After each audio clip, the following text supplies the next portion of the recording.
Salut și bine ați venit pe canalul Phone Guide. În acest clip vreau să discutăm despre noile funcții ale aplicației Poze de pe iPhone. Aici am un iPhone 15 Pro Max cu noul iOS 26 și lucrurile s-au schimbat puțin în această aplicație. Tocmai de aceea vreau să vă povestesc puțin despre ea.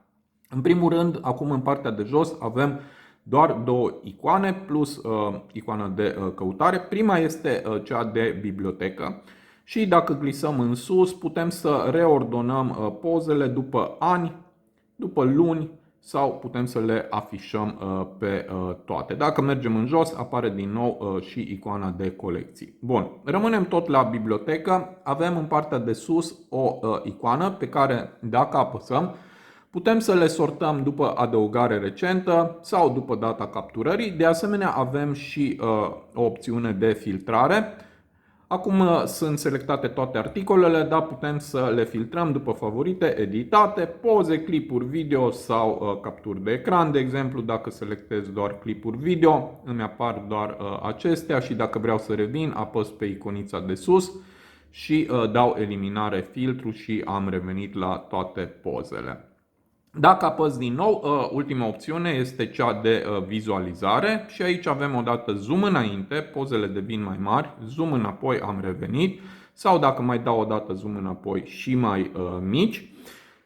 Acest lucru se poate face și cu ajutorul celor două degete, deci este o opțiune care puteți să o faceți și fără să intrați aici. De asemenea, mai am grilă raport de aspect. Dacă apăs pe ea, pozele au devenit și mai mici sau pot să revin.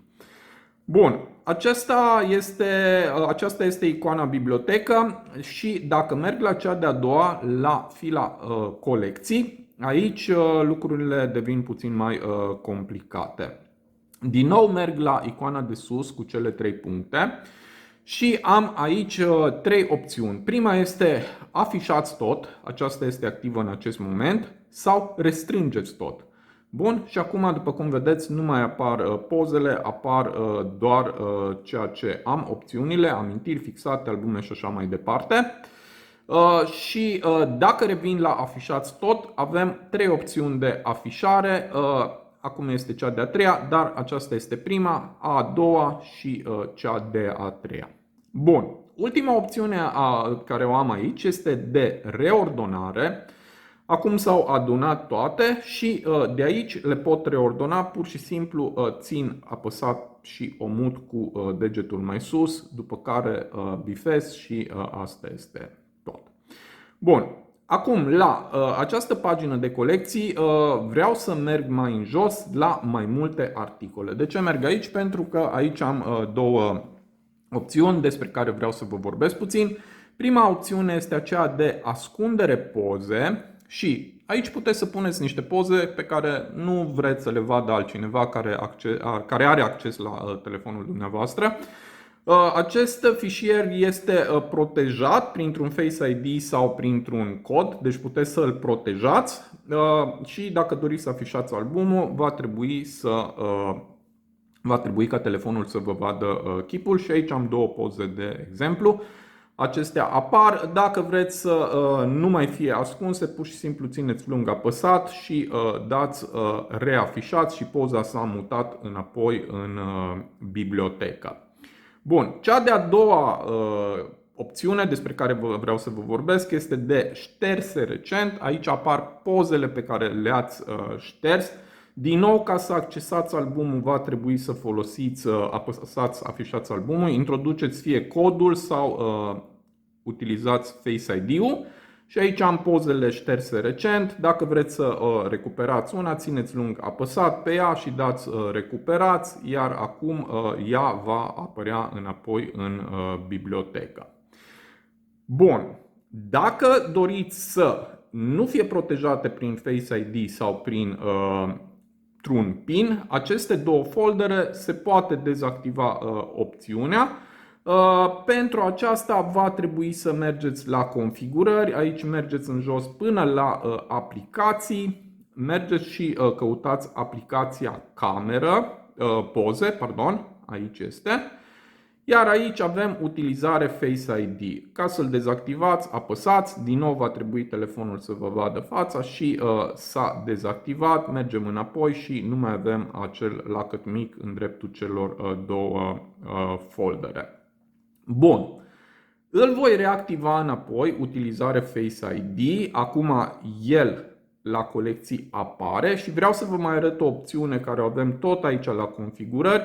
Este de afișare album ascunse. Această opțiune mie mi se pare, nu știu, puțin aiurea, pentru că dacă este bifată, la poze îmi apare fișierul cu poze ascunse. Dacă o debifez, în acest moment merg înapoi la poze, merg înapoi la mai multe articole și nu mai apare acel fișier cu poze ascunse, dar ce mi se pare ciudat este că această opțiune de ascundere a pozelor ascunse nu este protejată printr-un cod sau prin Face ID, deci poate oricine să o activeze sau să o dezactiveze, iar acum ea apare înapoi. Mie mi se pare puțin ciudat.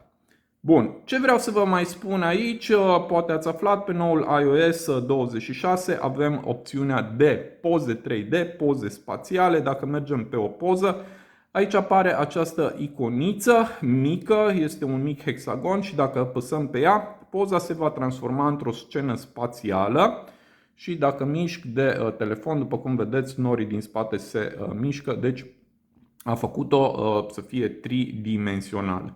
Din păcate, această opțiune nu se poate salva. Dacă ies și vreau să văd din nou poza spațială, trebuie să o activez din nou de aici.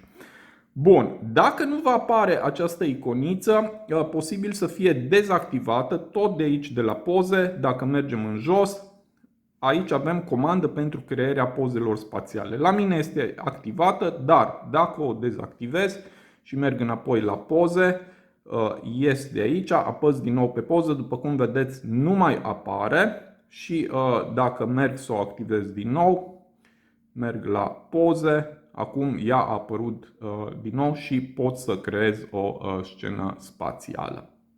Bun. Acestea sunt câteva opțiuni noi pe care eu le-am remarcat la aplicația Poze. Mi se par interesante, unele sunt de folos, altele mai puțin de folos. Lăsați-mi în comentarii părerea voastră despre ele și de asemenea dacă aveți întrebări. Și sper că acest clip să vă fie util, să vă faceți o părere despre noile funcții de pe iOS 26 și ne vedem la clipul următor. Să aveți o zi faină!